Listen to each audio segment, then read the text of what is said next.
Sylvain, voici notre dernier carton de nouveautés. On a reçu avec les jeux que les éditeurs nous ont envoyés et ceux qu'on a achetés. Qu'est-ce que tu fais avec cette canne? C'est pour le festival. Le festival de Cannes? Ouais. T'as fait ça? On avait dit qu'on faisait plus des gags comme ça. Alors les gags jeux de mots. Je vais au festival de Cannes, Donc, du coup j'ai pris ma canne, super. Hein. Au niveau de l'humour, vraiment. Alors, qu'est-ce qu'on a reçu?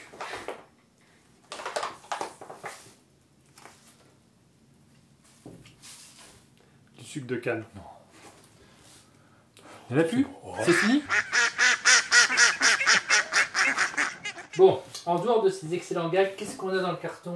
Excellent gag. Gizmo. Excellent gag. Oh, Gizmo.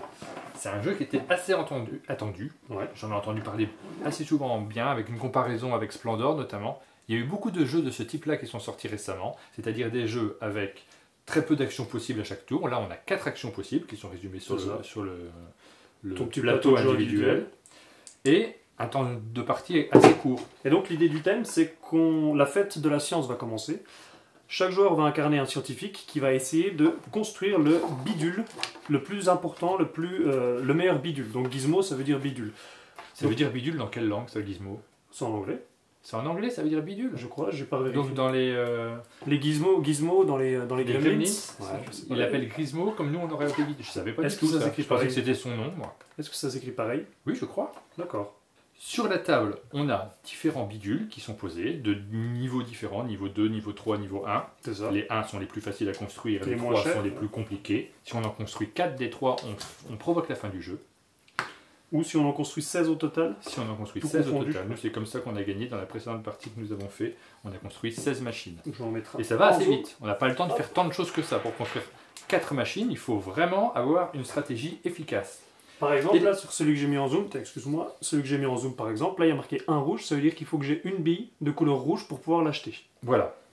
Et à son tour, on a le choix entre 4 actions. Première action possible, on peut prendre une des machines qui est posée sur la table et se la mettre de côté pour être sûr d'être le seul à pouvoir la construire. Deuxième action possible, on va pouvoir prendre une bille. Et ce sont ces billes qui vont permettre de construire les machines. Les machines de niveau 1 ne demandent qu'une seule bille. Donc J'en elles sont doute. assez faciles à construire. Oui, alors le coup, il est marqué, là on voit sur la carte par exemple, c'est une carte de couleur bleue, il y a marqué 4. Il faudrait donc avoir 4 billes bleues pour pouvoir acheter la carte que j'ai zoomée. La troisième action possible, c'est simplement de construire une machine. Et la quatrième action possible, c'est de fouiller dans le tas pour essayer de trouver des machines qui nous intéressent pour plus tard. Donc ça, voilà, c'est les règles de base. Voilà pour les Ça, règles de ouais. base, c'est expliqué très rapidement. Après, évidemment, les machines que l'on va recevoir auront des effets qui vont être associés aux 4 actions du jeu, ce qui fait qu'on va pouvoir améliorer ces Les actions actions, de base. réaliser des combos. Quand on va déclencher une action, on va également déclencher tous les effets qui seront provoqués par les machines posées en dessous. Donc c'est-à-dire qu'à la fin du jeu, en gros, on va faire une action qui va provoquer 5 autres actions derrière qui vont faire des combos, enfin c'est assez... Voilà, c'est ça. On peut faire pas mal de choses d'un seul coup, Voilà. ce qui va permettre de construire des machines très avancées assez rapidement. Et c'est un jeu vraiment rapide, ça se joue en une demi-heure. Moins d'une heure, ouais, c'est ça. Même moins d'une demi-heure quand on est un peu habitué. Il y a le temps d'installation du jeu, forcément. Mais c'est beau. Mais sinon, ça va très vite. Le matos, c'est vraiment chouette. Et c'est l'un des intérêts du jeu par rapport à d'autres jeux du même type, parce que finalement, ils se ressemblent tous un petit peu, ces jeux-là, ces jeux de course, avec des combos. Ici, on a un distributeur de billes.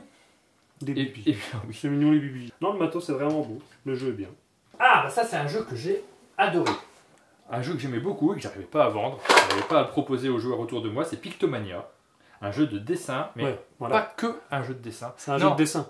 Oui. Forcément. Bonjour, je suis dessinateur, je vous propose un jeu de dessin. Oh non, on va plutôt jouer à autre chose. Non, mais le fait de bien dessiner, c'est pas vraiment un avantage à ce jeu, parce que c'est surtout un jeu de rapidité et d'observation des autres. Donc D'accord. à la limite, si on dessine très bien, Ça c'est aide. pratique parce que on arrive à faire son dessin rapidement, mais ça aide surtout les autres, puisque c'est aux autres d'identifier le dessin qu'on a fait. Par contre, nous, ça ne nous aide pas que les autres dessinent mal. Alors si, quand même. Si. Ça t'aide parce que tu as des points et si jamais tu n'arrives pas à faire dominer ton dessin aux autres, essaie pas de nous embobiner. Je te propose qu'on explique un tout petit peu le jeu Ouais. avant de le Tu critiquer. verras. Et après, on en reparle. Il s'agit d'une réédition d'un jeu qui s'appelait Pictomania, Ah, c'est pareil. et qui était donc édité chez le même éditeur. Yellow. Ok. Je crois qu'il s'était pas très très bien vendu. C'est toujours difficile de vendre un jeu de dessin, et peut-être aussi parce qu'il est relativement compliqué. C'est un jeu de Vladash Vatil, qui est un auteur absolument génial, qui ne fait que des gros succès dans des genres différents, Comme Codenames notamment. comme Codenames, comme Galaxy Trucker, comme Through the Edges. Je crois que c'est lui aussi. Ça, je saurais pas te dire. Il est très très doué, et là, dans le jeu de dessin, il a fait qui pour moi était une référence, mais qui est très peu cité parmi les jeux de dessin quand on en cite. Pourquoi c'est un jeu de dessin et de rapidité? C'est qu'on va tous avoir en commun, hop, je vais poser ici par exemple, 3 cartes, avec à chaque fois 7 mots.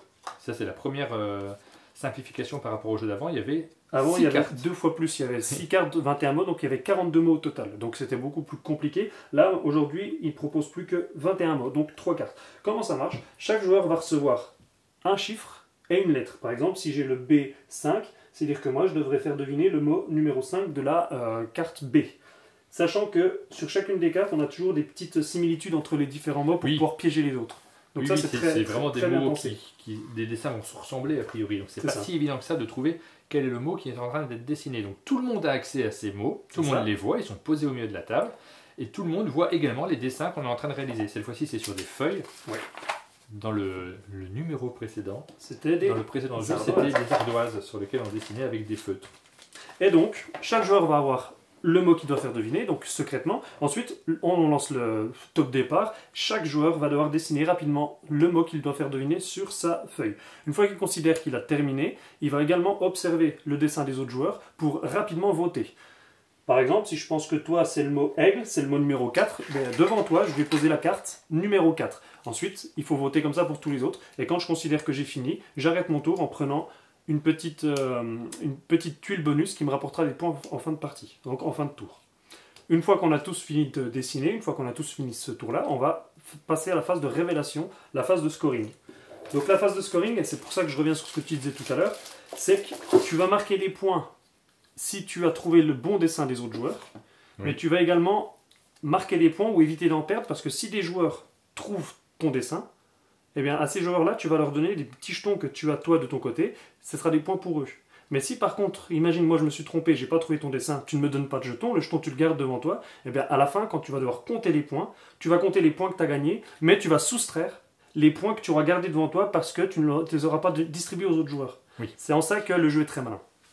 Voilà, et puis c'est ce côté où on joue tous en même temps, on s'amuse à la fois à dessiner et à regarder ce que les autres dessinent. Le plus rapidement possible. C'est assez nouveau dans les jeux de dessin, c'est assez inhabituel comme sensation, et je trouve que c'est très agréable. Parce qu'il y a non seulement cet aspect où on dessine, bien sûr, mais il y a vraiment le côté jeu d'ambiance, on joue ensemble. Exactement, ouais. Donc Pictomania, moi c'est un jeu que j'aime bien. J'ai très peu eu l'occasion d'y jouer. J'espère que cette nouvelle version va nous permettre d'y jouer davantage. Je te propose de partir dans les étoiles avec Gravity Superstar. J'ai travaillé les... Ah, c'est mignon. J'ai fait des... Voilà. Ouais. Donc celui-là, on a eu l'occasion de le découvrir, c'est un pari ludique. Oui. C'est ça. Donc Gravity Superstar, c'est un jeu dans lequel on va jouer des aventuriers de l'espace qui vont devoir collecter de la poussière d'étoiles. Donc voilà, le but du jeu pour gagner, c'est être celui qui collecte le plus de poussière d'étoiles. Donc la poussière d'étoiles, ça va être quoi? Ça va être des petits...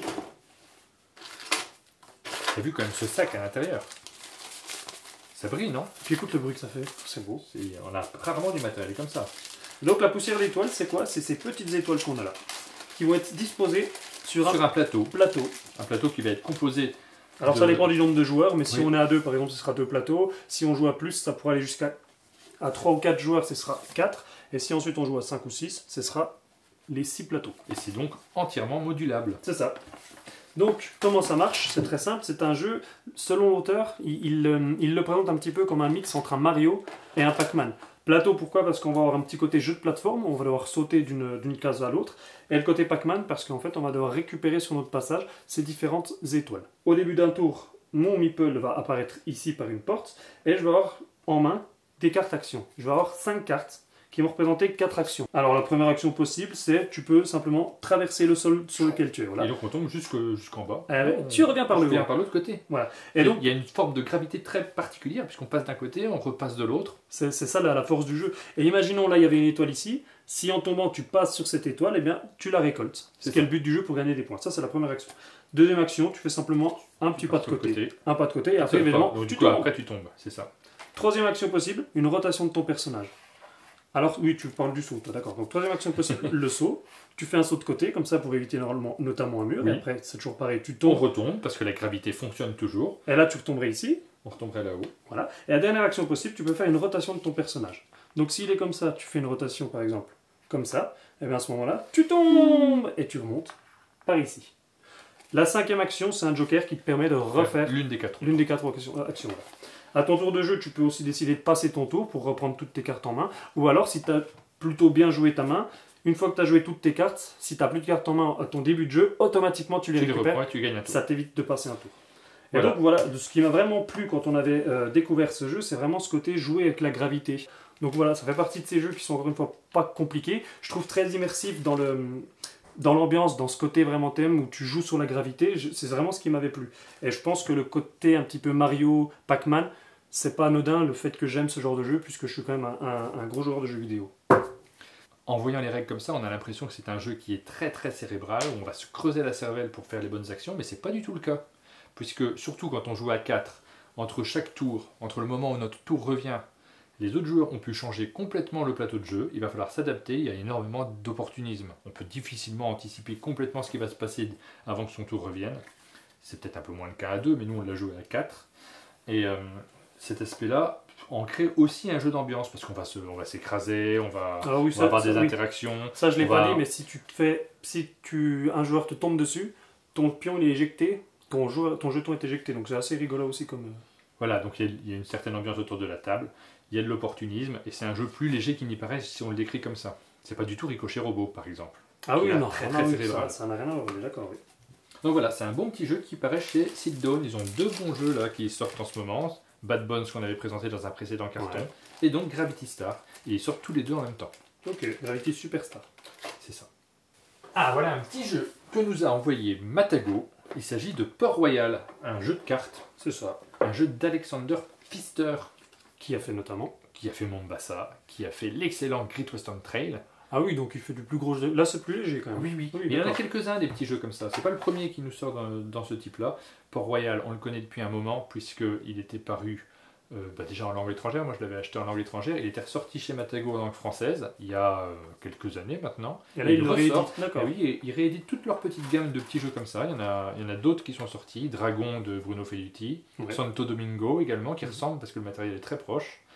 Et il s'agit cette fois-ci d'un jeu de stop ou encore. Donc le but du jeu c'est simple, donc c'est du stop ou encore, donc je pioche une carte, et à la fin une fois que j'ai pioché la carte, soit je décide de continuer si je considère que j'ai pas ou peu de risques, soit je décide de m'arrêter. Ça c'est la première phase du jeu. On a différents types de cartes qui vont se résoudre de différentes manières, et donc si on a des bateaux, si on a 2 bateaux de la même couleur, c'est là que le tour s'arrête. Donc une fois qu'on commence à avoir un bateau, on peut commencer à faire un peu attention. Sachant que le principe d'un stop ou encore, c'est évidemment plus on avance, plus on a des chances d'avoir un gain important. La deuxième phase du jeu, une fois qu'on a décidé de s'arrêter, si on s'est arrêté avant d'aller trop loin, on aura la possibilité, parmi les cartes qui sont devant nous, d'en prendre une ou plusieurs, en fonction du risque qu'on aura pris. Donc c'est soit des cartes personnages qu'on va acheter, soit c'est des cartes, donc là je remontre le bateau, qui vont nous donner des pièces pour acheter des personnages plus tard. Pour un prochain tour. Voilà.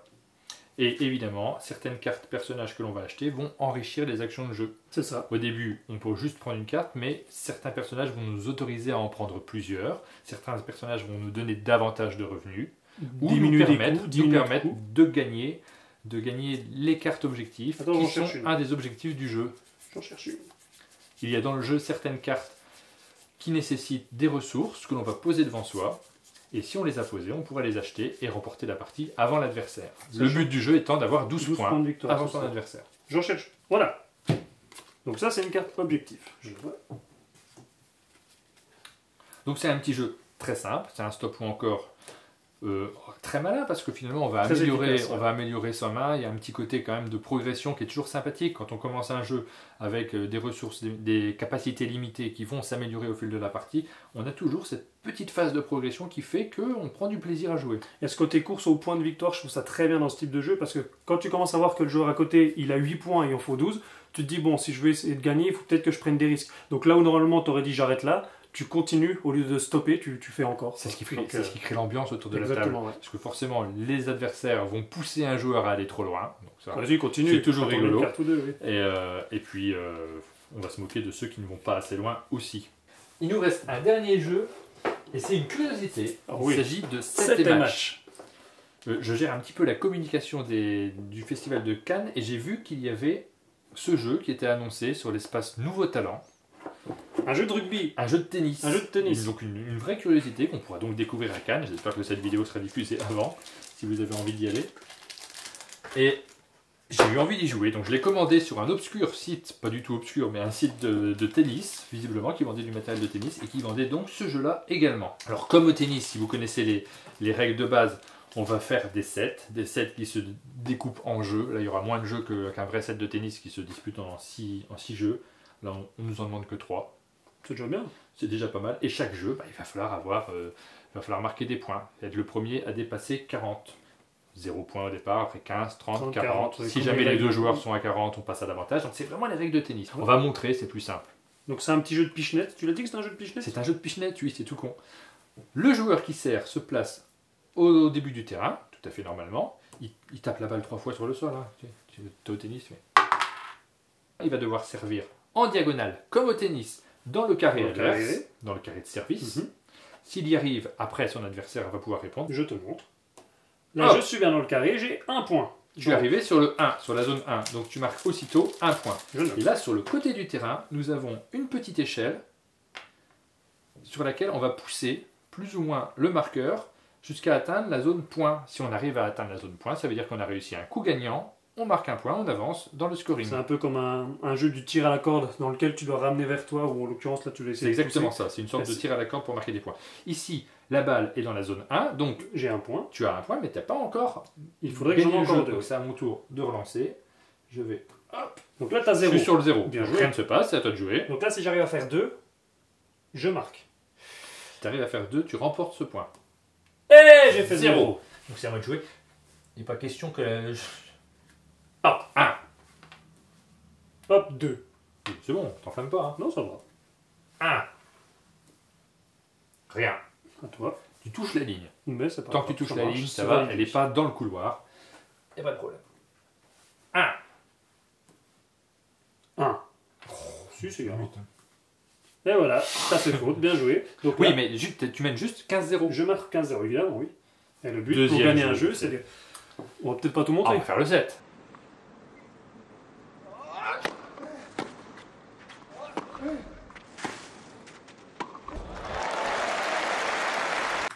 Ah, bah sorti, t'as gagné. C'est qu'à gagner. Oui, bon, fais pas le malin. Tiens, tu vas nous montrer un petit peu la carte dans le zoom. Allez, vas-y.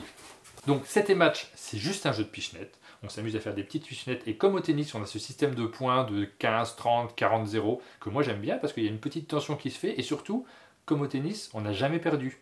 Il y a toujours la possibilité, même si on est vraiment mené au score, de revenir, de marquer une série de coups qui nous permet de remonter dans la partie. Et tant que le dernier point n'est pas marqué, le jeu continue. Donc c'est plutôt une bonne surprise. Et j'ai vraiment envie d'y rejouer en permanence. Peut-être pas pour faire 3 sets parce que c'est un peu long. Mais sur un set, c'est très agréable. Et ben voilà, on a terminé avec ce carton. On va pouvoir aller au Festival de Cannes. Oui, ça commence vendredi là. Oui, vendredi.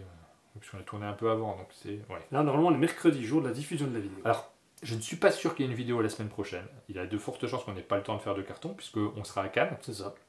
La semaine suivante, on verra si on a le temps d'en tourner, mais il va falloir qu'on travaille un petit peu en rentrant de Cannes. Donc, il risque d'y avoir une petite coupure. Mais pendant Cannes, il est possible que l'on fasse des vidéos. On s'engage à rien, mais... On aimerait bien faire des lives, éventuellement sur Facebook ou sur YouTube, on ne sait pas encore, on verra comment ça fonctionne, si le réseau est suffisamment bon pour diffuser en direct. Un peu ce qu'on a fait à SN. Donc abonnez-vous à tout, comme ça vous êtes sûr de voir ce qu'on fera. Ah, c'est malin. Et évidemment, si vous nous croisez directement sur les stands de Cannes, on aura nos beaux t-shirts. N'hésitez pas à nous passer un petit coucou, ça nous ferait super plaisir. Et donc, on se dit... À bientôt. À bientôt, c'est bien ça.